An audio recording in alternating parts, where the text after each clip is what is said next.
Blackrick. Today I'm joined by Ken Hambray here at the Career Tech Center's Power Sports and Equipment class. How are you doing today, Ken? Very good. You? I'm doing great, thank you. So what is this behind us that we're looking at? Well, this is a project that you wouldn't think you'd conventionally find in a power sports program, but it is a replica of a Shelby Cobra GT65 that we are building as a class project. And how did you guys get this car? Well, our instructor, Mr. Mackey, has been, actually he's friends with a gentleman that's built several of these, and they've been talking about it for years as far as they wanting to get this to be a class project. How could they make it work? And late last school year, they got it off the ground. And Mr. Myers, Gus Myers, the owner of Dynamic Physical Therapy, donated the money, actually purchased the kit car, purchased the entire kit, so that we could get a start on it. So between those two, that was the brainchild. That's where it came from. That's awesome. And when did you get the start on this car? Actually, it was second to last day of school last year. So last spring, I should say. Yep. We got it in, and we actually started on it then, worked on it through the summer. Several students, even former students of Mr. Mackey's, came back in and helped, and they put a lot of hours in over the summer. And then we've been working on it weekends, nights, some during the school day, but primarily it's been, nights and weekends. So. And you have done a lot of work in these past few months. What all have you done here? Actually, you can't see with the body on now. We just recently have sat the body on it, but it was just a frame, a rolling. It's not even a rolling frame, a frame. We've had to source out everything: drivetrain, engine. The kit did contain the wiring harnesses and the instrument clusters and things like that. We still have some behind us here on the shelves. Wow. But everything has been that was not part of the actual welded frame we've attached.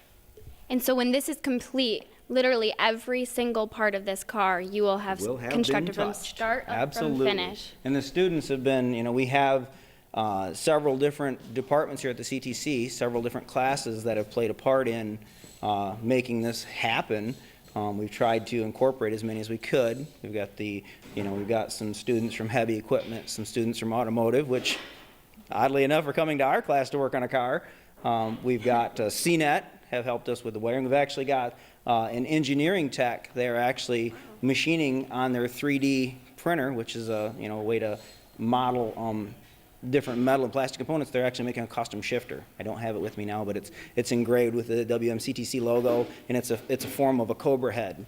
So they're going to make that out of billet aluminum. That is so cool. Really neat. Just little bits like that to make it kind of a one-off build. So trying to be unique. So there's a lot of students involved in this, and how is that going to benefit their future with hands-on projects like this? Well, everything that we've learned here, and that we are continuing to learn, was things you probably wouldn't normally be exposed to in this class, but it's things that will play out and can actually be incorporated into many other industries.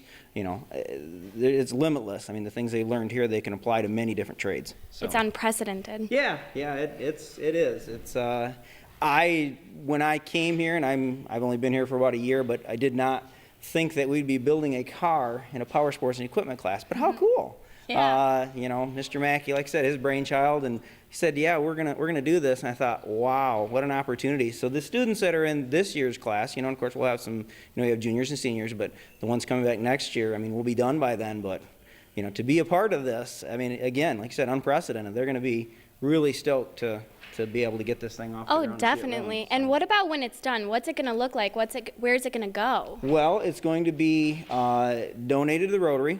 Again, that was from the very beginning. That was the intent, is to build it. We're going to sell raffle tickets for it through the Rotary Club, and the projected date is April 28th that we need to be done by. And April, I guess 29th or 29th is when the actual rodeo. Quite the time crunch. A little bit, yeah. And the idea is to raise money to, of course, pay for several things that have been donated, or I shouldn't say donated, but several things that have been purchased for the car.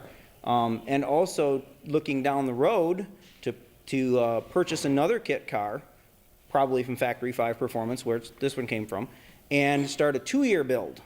That was the original thought, was to have it be a 2-year project so that it wasn't such a rush time frame.